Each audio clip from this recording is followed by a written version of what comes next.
찬송가 25장 찬양하시겠습니다. 찬송가 25장입니다.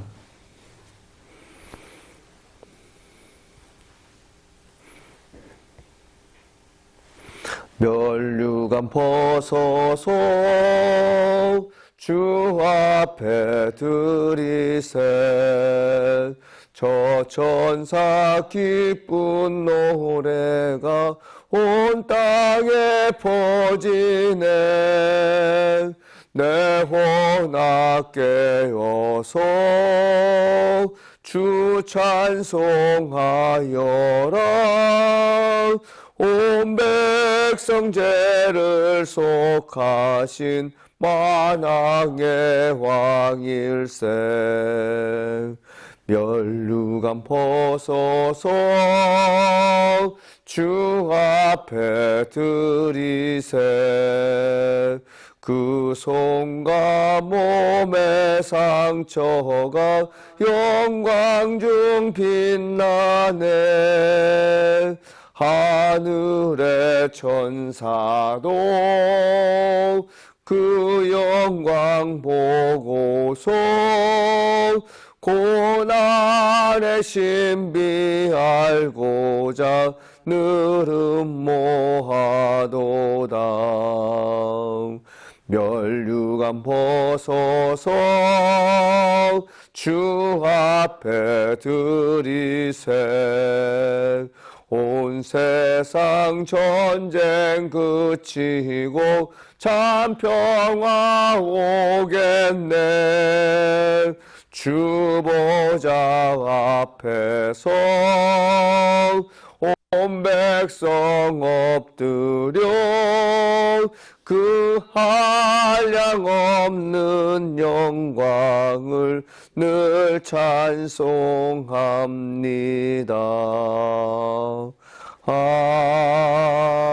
아멘. 285장 찬양하시겠습니다. 찬송 간영 더 하시겠습니다. 285장입니다.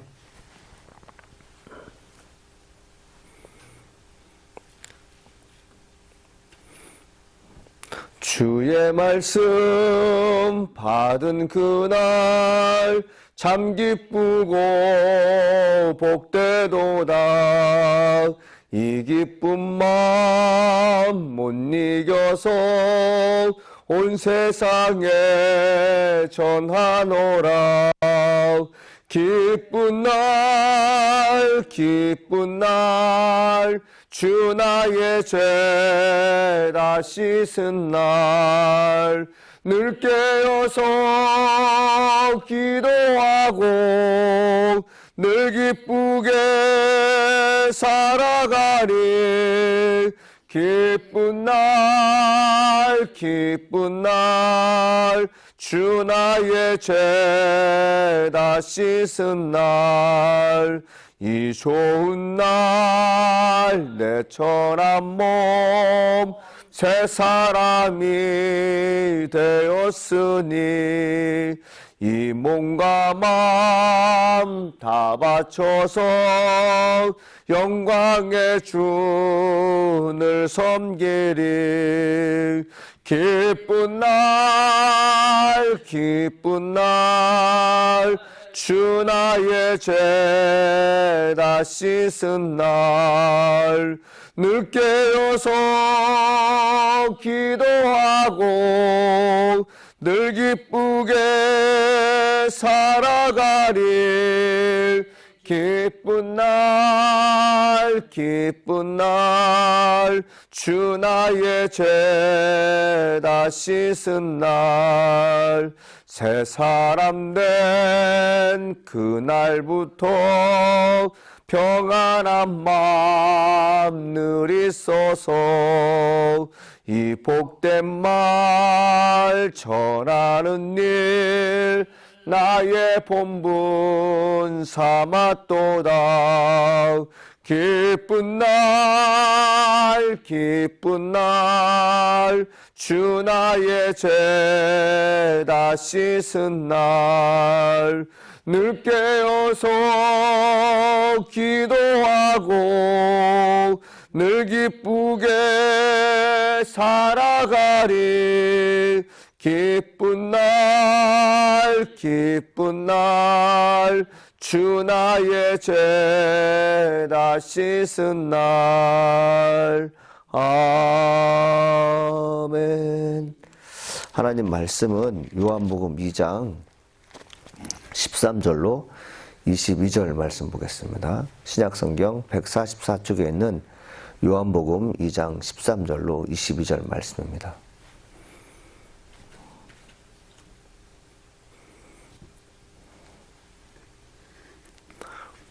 우리 함께 읽겠습니다. 시작. 유대인의 유월절이 가까운지라 예수께서 예루살렘으로 올라가셨더니 성전 안에서 소와 양과 비둘기 파는 사람들과 돈 바꾸는 사람들이 앉아있는 것을 보시고 노끈으로 채찍을 만드사 양이나 소를 다 성전에서 내쫓으시고 돈 바꾸는 사람들의 돈을 쏟으시며 상을 엎으시고 비둘기 파는 사람들에게 이르시되 이것을 여기서 가져가라. 내 아버지 집으로 장사하는 집을 만들지 말라 하시니 제자들이 성경 말씀에 주의 전을 사모하는 열심히 나를 삼키리라 한 것을 기억하더라. 이에 유대인들이 대답하여 예수께 말하기를 내가 이런 일을 행하니 무슨 표적을 우리에게 보이겠느냐.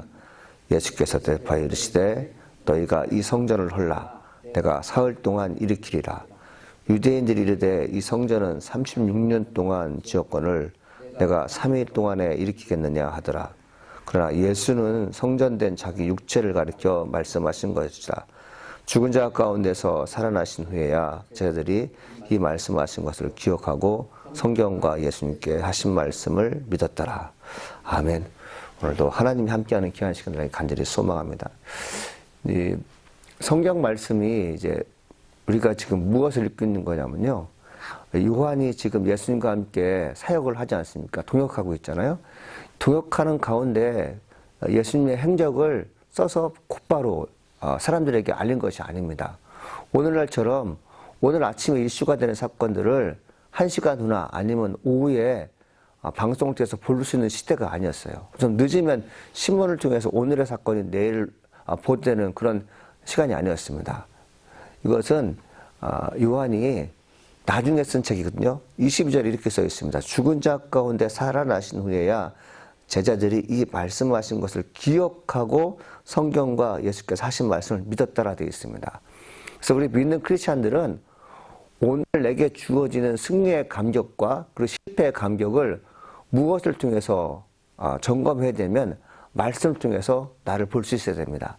예수님께서 전에 하신 말씀이 오늘 나에게 무슨 의미로 다가오는가. 예수님의 제자가 지금 뭐라고 말하고 있는 것이죠? 말씀하신 것을 기억하고 되어 있어요. 그래서 사순절은 뭐냐면 예수님께서 우리에게 하신 말씀이 무엇인지 기억하는 시간입니다. 이 기억하는 시간이 바로 사순절이고 기억을 통해서 내 인생을 다시 한번 점검해 보는 것이 필요한 시간이 사순절이 되겠습니다. 6월절이라는 시간적 개념이 나와요. 예수님께서 유대인의 6월절이 가까운지라 예수께서 예루살렘으로 올라가셨더니 되어 있어요. 여러분 6월절은 죽음과 맞바꾸는 사건입니다. 모든 사람이 죽잖아요. 애굽의 장자가 다 죽는 위기가 애굽 땅에 일어나지 않습니까? 그런데 하나님께서 뭐라고 말씀하시죠? 문설주에 어린 양의 피를 밟으면 죽음의 그늘이 죽음의 세력들이 피해갈 것이다. 넘어갈 것이다. 얘기하지 않습니까? 이 애굽의 입장에서는 이 6월절이라는 것이 상당히 아픈 사건이었습니다. 그런데 유대인들에게는 히브리 민족에게는 6월절 사건이야말로 감격과 기쁨의 사건이었어요. 애굽 전체에 통곡 소리가 나온다고요? 심지어 감옥에 갇혀있는 제수의 장자도 죽는 사건이 벌어지게 되고 애굽의 모든 가축물의 처소산물이 죽어나가는 사건이 벌어지게 됩니다. 그런데 히브리 민족은 이게 제외된 것이거든요. 여러분 이것이 얼마나 큰 감격의 사건이에요. 다른 사람은 죽는데 나는 안 죽는다. 이 정도의 사건이 아니라 하나님께서 생명을 주관하신다는 것입니다. 자, 이 생명을 주관하는 사건, 즉 성전이 바로 어떤 것이냐면 하나님 나를 구원하셨고 그 구원에 감사하는 성의 편으로 하나님께 예배드리는 것이 바로 성전입니다. 예수님께서 성전에 오셨다. 언제요? 6월절이 가까웠을 때 오셨다. 그럼 무엇을 기대하겠습니까? 비록 지금 히브리 민족 유대인들이 로마의 숙국이 되어서 자유가 없지만 감사한 것은 뭐냐면 로마가 자국에서 예배드리는 것을 허락했습니다. 과거 일제 30년 동안 우리가 일본의 지배를 받을 때는 신자참배의 명목으로 교회에서 예배드리는 것을 금지시켰지만 로마는 그렇지 않았거든요. 나라가 이렇게 위기에 처했을 때 신앙의 동심은 있을까 싶어서 성전을 찾는 것이죠. 그런데 어떤 일이 벌어집니까? 14절에 보니까 이렇게 써있어요. 성전 안에서 소와 양과 비둘기 파는 사람들과 돈 바꾸는 사람들 앉아 있는 것을 보시고 돼 있어요. 예수님께서 보신 게 무엇이에요? 예배 드리는 모습, 기도하는 모습, 경건의 모습이 아니라 성전 자체가 온통 세상의 시장이 되어버렸어요. 이 말씀 참 우리에게 깊은 의미가 있는 것입니다. 예수님께서 보신 것이죠. 뭘 보십니까? 예수님께서 예배 드리러 왔는지 아니면 다른 목적을 가지고 왔는지 보신다는 거죠. 오늘날 성전도 마찬가지입니다. 예수님께서 우리를 보신다는 것이죠. 예수님께서 우리를 보셨을 때 너가 정말 나를 찾으러 왔구나. 이 눈빛이, 이 가슴이 보여야 되는데 마음이 항상 다른 데 가 있으면 하나님 마음을 불편하게 하는 것이죠. 여러분 놀라운 것은 뭐냐면 예수님께서 행적 있잖아요. 예수님께서 사역을 시작한 지 얼마 안 돼서 이 분노가 일어나는 걸 볼 수 있는데 어느 정도냐면요. 15절입니다. 노끈으로 채찍을 만드사 양이나 소를 다 성전에서 내주시고 돈 바꾸는 사람의 돈을 쏟으시며 상을 엎으시고 비둘기 파는 사람이 계실 때 이것을 여기서 가져가라. 내 아버지의 집으로 장사하는 집을 만들지 말라 하시게 되어 있습니다. 예수님께서 노끈을 만드셔서 성전에 있는 가축들을 다 내버렸습니다. 그러니까 아수랑이 된 거죠. 성전은 정말 거룩한 곳인데 하나님의 아들 예수님께서 성전을 더 혼란스럽게 만드셨습니다. 백성들이 이 모습 보고 어떻게 느꼈을까? 지금 무슨 일인가? 하나님의 성전에 예배드려야 하는 것인데 성전 자체가 완전히 아수랑이 되자 사람들은 혼돈에 빠지게 됩니다. 이 성전에서 이제 그 환전치기, 그러니까 돈을 바꿔주는 사람도 있었어요. 미리 재물을 준비하지 못한 사람을 위해서 이런 일이 있겠죠. 그럼 여러분들 여기서도 마찬가지로 성전의 환전치기, 즉 돈을 받고 짐승을 파는 행위라는 것은 어떤 의미일까요? 사람들이 예배에 대한 성의가 없던 것이죠. 민족 전체가 그랬어요. 거룩한 날을 맞이해서 하나님께 예배드리는 신앙의 자세, 그리고 하나님께 예배드리는 준비하는 그 모습들이 솔직히 얘기해서 너무나도 예수의 마음을 아프게 했던 것입니다. 우리가 이제 성전에 올 때 헌금을 준비하고 그리고 옷단장을 하고 말씀을 새롭게 듣기 위해서 모든 잡념을 다 제거하는 그 시간이 되어지는데 급하게 와서 예배 드리는 분이 있어요. 물론 급하게 예배 드리는 분 가운데 사정이 있겠지만 하나님의 아들 예수 그리스도께서는 사정을 잘 보지 않습니다. 얼마만큼 하나님께 예배 드리기 위해서 준비되었나 이걸 보시지 내가 무엇 때문에 예배 드렸어요. 밥하느라고 아니면 아이들 돌보느라고 아니면 누가 찾아와서 이런 모든 등등의 변명거리를 하나님께 늘어놓는데 하나님의 아들 예수께서 원하시는 것이 뭐냐면 6월절이 가까웠다고 돼 있잖아요. 민족 전체가 하나님께 예배드리는 날인데 하나님께 예배드리는 신앙의 태도가 하나님 마음을 아프게 했던 것이죠. 그래서 이 성전에서 다 내쫓이지 않습니까? 16절에 보면 비둘기 파는 사람이 나와요. 성전에 드리는 예물 가운데 비둘기는 가장 가난한 사람들이 하나님께 바치는 거잖아요. 자, 성전에서 예배 드릴 때 가난한 사람이건 부자이건 하나님의 아들 예수는 상관이 없었어요.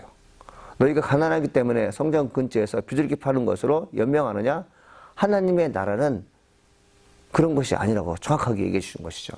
그래서 여러분들 우리가 예배 드릴 때는 모든 사람이 다 평등하다. 부자든 가난한 사람이든 다 평등하다. 이것이 이 말씀의 교훈 되겠습니다. 그러니까 제자들이 성경 말씀의 주의 전을 삼아하는 열심히 나를 삼키려 한 것을 기억하더라 되어 있습니다. 이 말씀이 시편 66편 9절에 나와 있어요. 그는 우리의 영혼을 살려주시고 우리의 실족감을 허락하시 아니하시는 주시로다. 이렇게 되어 있거든요. 하나님 아들 예수님께서는 성전이 무엇인지 지금 보여주신 것입니다. 성전은 예배하는 것이죠. 그러면서 이 유대인들이 뭐라고 얘기하십니까? 유대인들이 이에 유대인들이 대답하여 예수께 말하기를 내가 이런 일을 행하니 무슨 표적을 우리에게 보이겠느냐. 예나 지금이나 성전에서 예수님께서 우리에게 보여주는 것은 무엇입니까? 표적을 보여주기로 해. 기적을 보여주기로 하십니다. 시간이 흘러갔지만 많은 크리스찬들 가운데 또 예수를 믿다가 믿지 않는 사람들 가운데 기적은 한 번쯤은 다 경험했을 것입니다. 내가 예수 믿고 난 다음에 병이 치유되고 생활 환경이 나아지고 그리고 예전과 다른 내 모습을 봤을 거예요. 근데 이 어떤 결정적인 계기가 있었는데 그것이 무엇입니까? 예수님께서 만나주신 경우거든요. 그러니까 믿음이 없는 사람에게 믿음을 한층 더 강화시키고 주님이 바로 너의 모든 인생을 책임지는 의미로 기적을 경험하게 하신 것인데 사람들은 기적을 잠깐 감사하지만 오래 기억하지 못합니다. 인간의 습성은 뭐냐면 쉽게 예수 믿으려고 해요. 고난 등에 있을 때 인내로서 신앙생활을 하려고 하는 것보다는 빠른 시간에 내 아픔과 고난이 속히 지나갔으면 하는 그런 염원이 있게 되죠. 그러다가 내가 원하는 시간에 내 병이 치유되지 않고 내 사정이 회복되지 않으면 하나님의 말씀이 기억되지 않고 교회를 떠난 경우가 있습니다. 그러니까 예수님께서 지금 말씀하신 게 뭐냐면 그런 것이에요. 너희가 나를 통해서 표적을 하고 기적을 원하지만 요나의 기적에게는 보여줄 것이 없다고 말씀하신 것이 무엇입니까? 너희들이 이 세대에 기적과 표적을 구하나 난 너희들에게 원하는 것이 믿음이다. 어떤 환경에도 어떤 고난에도 하나님의 말씀을 기억하면서 꿋꿋하게 버텨내는 그런 신앙을 내가 원한다고 이렇게 해서 말씀하신 거죠. 그래서 예수님께서 뭐라고 말씀하시냐면 19절이죠. 예수께서 대답하여 이르시되 너희가 이 성전을 헐라 내가 사흘 동안에 일으키리라 되어 있습니다. 그 유대인이 뭐라고 말해요? 이 성전은 46년 동안 지었건을 내가 3일 동안에 일으키겠냐 하더라 되어 있습니다. 이게 뭘까요? 성전은 바로 예수님이셨습니다. 성전이 이미 허물어졌어요, 사실은. 예. 유대인들이 유월절을 지키기 위해서 생활하는 신앙 형태는 것입니다. 성전이 완전히 지금으로 말하면 하나님의 영이 임한 곳이 아니에요. 하나님의 영이 임하기 위해서 경건한 모습을 가지고 예배에 기도하는 모습이 사라지고 돈 바꾸는 사람들이 지금 판을 치고 있고 성전에서 가축이 있고 소가 양이 있다는 것은 여러분 무슨 의미입니까? 세상과 나는 똑같다는 거죠. 이 말씀이 참 의미가 있습니다. 성전이 이미 허물어졌어요. 그래서 예수님께서 오신 게 뭐냐면 허물어진 성전을 내가 회복하기 위해서 오신 것이죠. 그러니까 지금 이 말이 무슨 말인지 몰라요. 그러니까 뜬금없이 유대인들이 이 성전을 46년 동안 지었는데 내가 3일 만에 짓겠다고? 그러니까 성전과 자신이 비유돼서 말씀하신 거죠. 그러면서 예수님께서 3일 동안 이렇게 했다는 것이 무엇입니까? 그 설명을 해주죠. 21절입니다. 그러나 예수는 성전된 자기 육체를 가리켜 말씀하신 것이라 죽은 자 가운데 살아나신 후에야 제자들이 이 말씀하신 것을 기억하고 성경과 예수께서 하신 말씀을 믿었더라 되어 있습니다. 여러분 우리는 하나님의 영이 거한 성전입니다. 예수님도 하나님의 영의 인도함 받아서 말씀을 증거했죠. 그러니까 영과 영이 통하는 장소가 교회가 되는 것이죠. 교회 내에서 하나님의 영이 임재하지 않고 성령의 도움을 받아서 예배드리지 않는 모든 공간은 그냥 건물에 지나지 않습니다. 6월절을 맞이해서 사람들이 몰려드는 성전은 무려 46년 동안 지은 성전이었어요. 엄청난 규모를 자랑하는 것이죠. 그 엄청난 규모를 자랑하는 곳에서 하나님의 아들 예수님께서 뭐라고 말씀하시면 이 성전을 헐라라는 말씀하세요. 뭐 헐라고 하셨을까요? 너희들의 노고와 수고가 성전 지을 때는 있었지 모르겠지만 성전을 짓고 나서 예배된 너희 형태는 하나님의 임재가 임하지 않는다는 것이죠. 너희들의 혼동 생각은 세속주의고 타락한 영을 가지고 예배드리는데 형식적인 거죠. 내가 기도한다, 봐라. 상사는 나는 예수 믿는 사람이다. 이것을 보여주지만 실제적으로 하나님께서 원하시는 게 아닌 것이죠. 예수님께서 보시고라고 되어 있어요. 보시고 어떤 생각을 했을까요? 성전이 허물어졌구나 생각을 하신 거죠. 내가 다시 세우겠다 이런 말씀하신 거죠. 사순절을 맞이해서 우리가 한번 기억할 것은 뭐냐면 너희가 하나님의 성전인 것과 하나님의 영이 너희 안에 거하는 것을 알지 못하냐는 바울서대의 말씀을 기억할 필요가 있습니다. 이 성전이 허물어지면 어느 누구도 이 성전이 허물어진 것을 세울 수가 없어요. 그런데 우리가 믿고 의지할 것은 뭐냐면 내가 예수님과 함께 예배드리고 예수님과 함께 죽고 사는 것을 행하겠다는 그런 각오가 있을 때 예수님께서 무너진 나의 영혼을 새롭게 하시는 것입니다. 그래서 사순절을 맞이해서 여러분이 과연 이 성전된 기능, 성전인 내가 하나님 모시게 예배 드릴 만한 곳인지 하나님께서 복을 주실 만한 것인지 한번 생각해 보길 간절히 소망합니다. 기도하시겠습니다. 하나님 아버지 감사합니다. 오늘도 하나님 말씀 듣게 하시니 감사드립니다. 주께서 우리에게 주시는 말씀이 있습니다. 내가 하나님의 성전이라는 것이죠. 성전의 기능은 예배하는 자세의 태도와 그리고 경건의 마음에 달려 있습니다. 주님께서 나를 보시고 함께 예배 드리시는 그런 귀한 동역자가 될수록 하나님 역사해 줄 줄 믿습니다. 주님을 맞이하는 우리의 심령이 뜨거워지게 도와주시옵소서.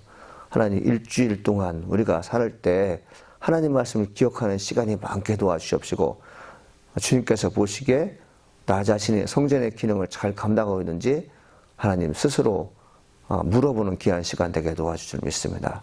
주의 은총이 우리 심령 가운데 강하게 임하게 도와주시옵시고, 주님께서 성전을 찾아오셨을 때 흔쾌히 하나님의 말씀을 증거하시며 기쁨이 있는 그런 공동체가 되게 도와주시옵소서.